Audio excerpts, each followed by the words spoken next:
কি খবর? ইজি বাংলা প্রথম পত্রের পক্ষ থেকে আমরা আলাপ করতেছিলাম একটু আগেই, যেহেতু আপনার এই চ্যাপ্টারে চলে আসছেন প্রাণ নবম দশম শ্রেণীর জন্য, তো সেই আলাপের ধারাবাহিকতায় সৃজনশীল নাম্বার 3। আসেন ভাই, এক সেকেন্ডও দেরি করা যাবে না। আমরা কি বলতেছি একটু ভালো করে খেয়াল করেন। আমি যেভাবে পড়াচ্ছিলাম ওইভাবেই যাব। প্রথমে আমরা উদ্দীপকটা পড়বো, তারপরে আমরা দেখবো হচ্ছে প্রশ্নগুলা কীরকম এবং সেই প্রশ্নের উত্তর একটার পর একটা দিব।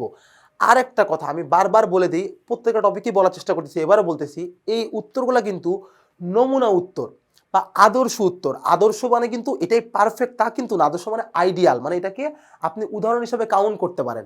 এইটার মতো করে লিখলে হবে, কিন্তু হুবহু এইটাই লিখতে হবে তা কিন্তু না।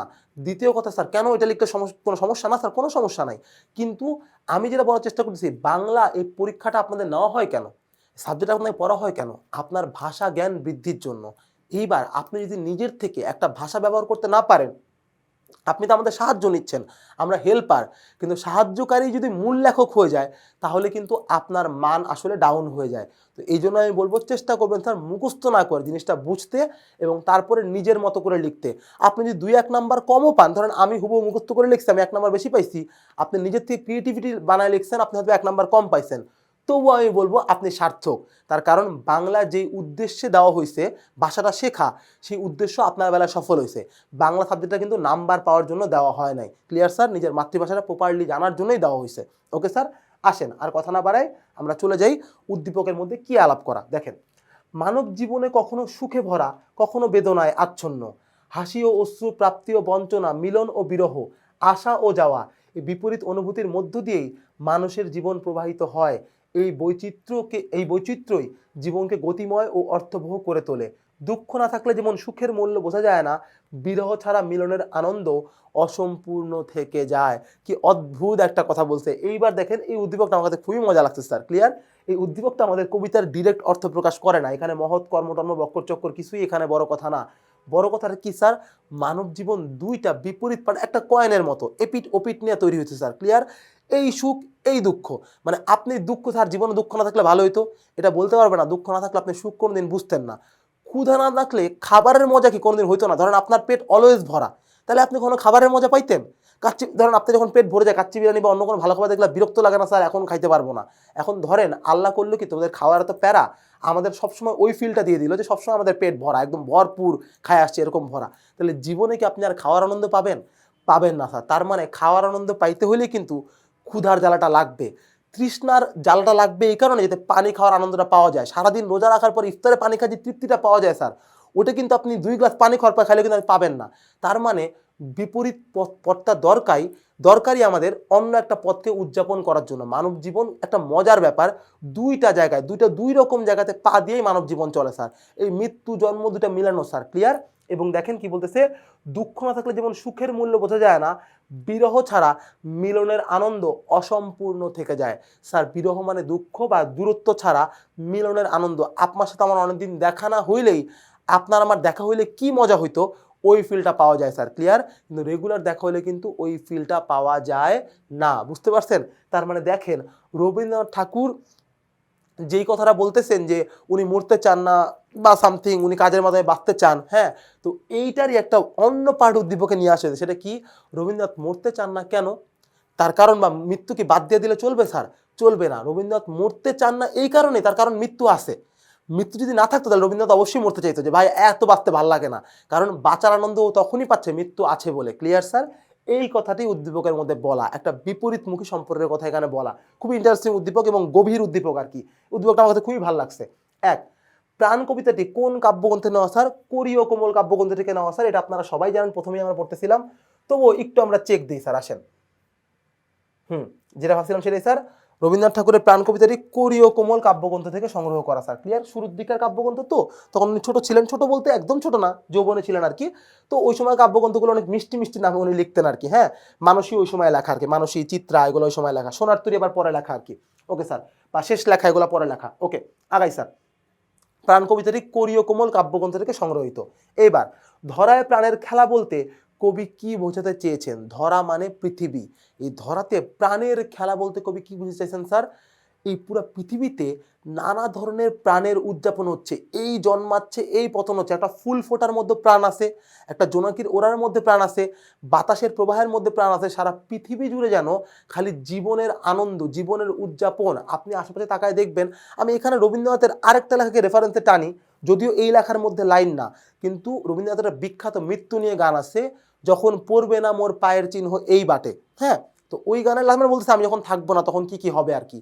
এইবার লাস্টের জন্য বলতেছে যে আমি তো নাই এখন, তো তুমি বলতেছো তুমি তো নাই, তোমার আমি পাবো কই?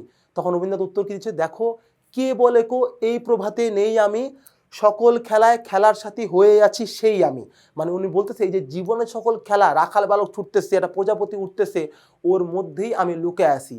এই রেফারেন্সটা আসলে এলনার সাথে যায়। ধরায় প্রাণের খেলায় পৃথিবীর দিকে তাকাইলে আপনি খালি জীবনের আনন্দের যে খেলা সেটা আপনি দেখতে পারবেন। প্রত্যেকে তার জীবন কত সুন্দর করে উদযাপন করতেছে, ওটাই যেন চোখে পাওয়া যায় প্রকৃতির দিকে তাকাইলে। Clear sir? একটা চড়ুই পাখির বাসা বানানো দেখলে আপনি বুঝবেন, আপনার ভাঙা সানসেটে চড়ুই পাখি যখন বাসা বানায় আপনি বুঝবেন প্রাণের খেলা বলতে কি বোঝাচ্ছে। একটা কাক যখন আপনার বারান্দায় এসে একটা ভাতের জন্য কাকা করে, তখন বুঝবেন প্রাণের আনন্দ বলতে বা প্রাণের খেলা বলতে রবীন্দ্রনাথ কি বোঝাচ্ছে। Clear sir? তো আসেন আমরা ক্ষয়ের উত্তর, নমুনা উত্তরটা দেখি, এবং আমাদের উপরে আরো কিছু প্রশ্নও আছে। আসেন স্যার, এইবার মাননীয় বহুমাত্রিক বাস্তবতা বোঝাই চেয়েছেন, চমৎকার। এইবার দেখেন, কবি মানুষের জীবনে কেবল সুখের ধারায় প্রভাবিত হয় না, এতে আসা যাওয়া, দুঃখ, আশা, নিরাশা, প্রাপ্তি, বিচ্ছেদ সবকিছু পর্যায়ক্রমে আসে। এই ওঠানামা, পরিবর্তন, অভিজ্ঞতা সমষ্টি জীবনের খেলা। ওকে স্যার, কবির মতে জীবন কখনো স্থির নয়, এটা সবার সদা পরিবর্তনশীল ও গতিশীল। এই পরিবর্তনশীলতার মধ্য দিয়ে প্রাণ কবিতায় কবির অনুভূতি ও অভিজ্ঞতা পরিপক্ক হয়।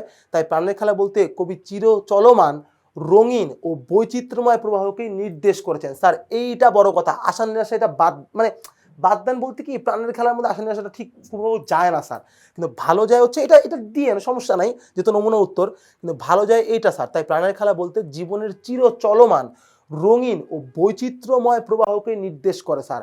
আপনি দেখবেন চলমান একটা প্রবাহ, একজন যাচ্ছে আরেকজন জন্মাচ্ছে, ওই দেশে যুদ্ধ হয়ে খালি হয়ে যাচ্ছে, এই দেশে আবার নতুন একটা রাষ্ট্র গঠন হচ্ছে। Clear sir? নতুন বিপ্লব হচ্ছে আর কি। এরকম প্রতিবার একটা চলমান প্রক্রিয়া, একটা রঙিন প্রক্রিয়া এবং বৈচিত্র্যময় প্রবাহই হচ্ছে পৃথিবীটাকে প্রাণের খেলায় রূপান্তর করে। ক্লিয়ার? বুঝতে পারছেন? খুবই সহজ একটা উত্তর, সহজ একটা ব্যাখ্যা। আশা নিরাশা লাইনগুলো দিলে দিতে পারে, না দেওয়াটাই আমার কাছে যৌক্তিক বলে মনে হচ্ছে এই মুহূর্তে।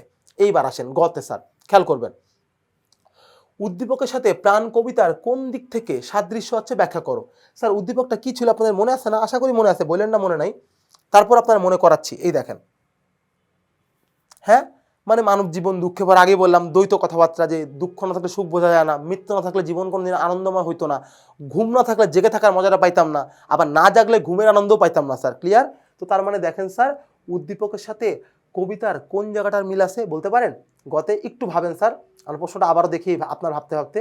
উদ্দীপকের সাথে প্রাণ কবিতার কোন দিক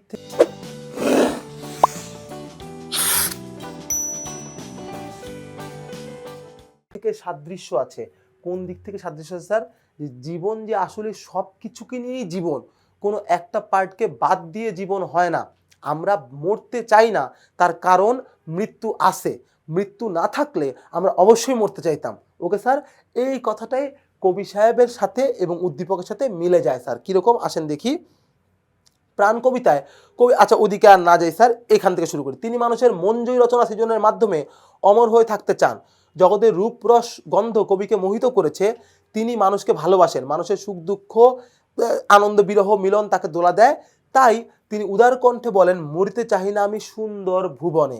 এইবার উদ্দীপকে যেমন বলা হয়েছে বিপরীত অনুভূতির মধ্যে দিয়ে জীবন অর্থবহ হয়, তেমনি কবিতাও কবি জীবনে এই দ্বন্দ্ব বৈচিত্র্যকে স্বাভাবিক বলে গ্রহণ করেছেন। এইবার বুঝছেন এই জায়গাটা না স্যার বাড়তি, মানে হয় কি সৃজনশীলে কথা বাড়ানোর জন্য আমরা কিছু কথা বাড়তি বলি, এটা না স্যার কবিতায় বলা আছে, কিন্তু এই উদ্দীপকের সাথে এটা মেলে না স্যার। ক্লিয়ার? মানে কিছুটা মেলে কোন অংশে, কারণ এখানে তো মানুষের সুখ দুঃখ হাসি কান্না কবিতা লিখতে চায়, সৃষ্টি করতে চায়, এগুলো নিয়ে আলাপ হচ্ছে না, আলাপ হচ্ছে বিপরীত মুখে অনুভূতি নিয়ে। এই জায়গাটা একদম পারফেক্ট বাক্য, যে কি স্যার দ্বন্দ্ব বৈচিত্র্য কবি মেনে নিছে, যে হ্যাঁ ভাই মৃত্যু এবং জীবন দুইটাই একে অপরের অংশ, একটারও আমি বাদ দিতে পারবো না, যেহেতু আমি মারাই যাব তাই অন্য কোনো উপায়ে আমার অমর হইতে হবে। কবি কিন্তু ওষুধ খেয়ে অমর হতে চায় নাই, কবি চাইছে তার কাজ দিয়ে অমর হতে, কারণ কবি মেনে নিছে ভাই জীবন যেহেতু আছে আমার মরতে হবে। যেমন মাইকেল বলছিলেন, জন্মিলে মরিতে হবে অমরকে কোথা কবে, মানে কখনোই কেউ অমর হয় না স্যার। ক্লিয়ার?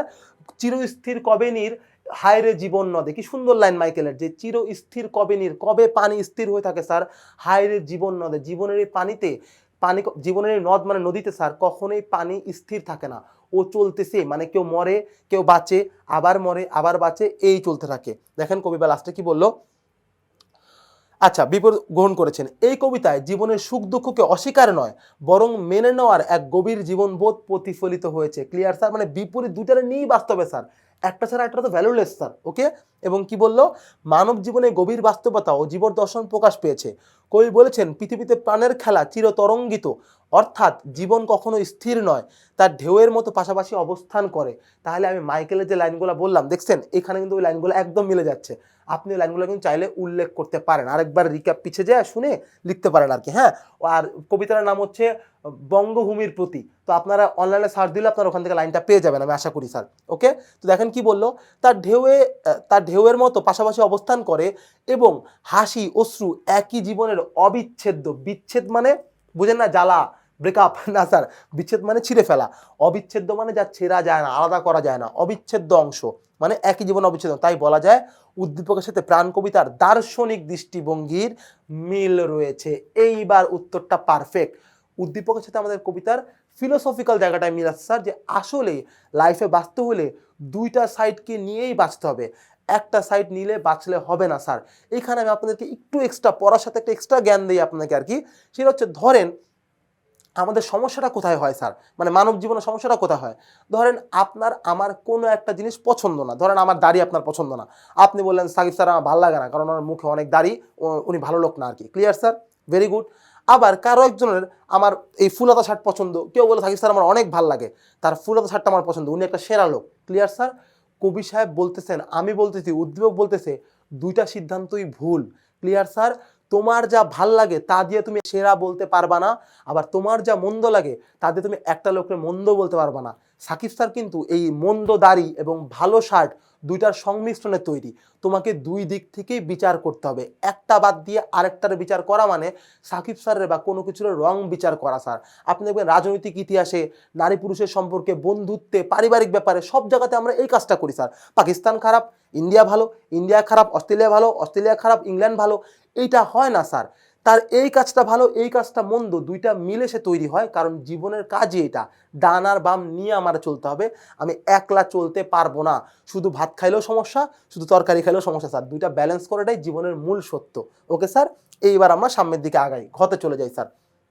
দেখেন ঘতে কি বলতেছে, ভালো করে খেয়াল করবেন আপনারা, হাসি অশ্রু বিরহ ও মিলন ও আসা যাওয়া, দেখেন হাসি অশ্রু বিরহ ও মিলন, আসা ও যাওয়ার মধ্য দিয়েই যে মানব জীবনের সৌন্দর্য প্রকাশ পায়, জীবন ও কবিতার আলোকে, উদ্দীপক ও কবিতার আলোকে ব্যাখ্যা করো। ক্লিয়ার, মানে এই দেখেন স্যার গ আর ঘয়ের একই উত্তর, দুইটা মিলায় মানব জীবনের সৌন্দর্য পরিপূর্ণতা পায়, যে কথা আমি আপনাদেরকে অনেকবার বলতেছিলাম।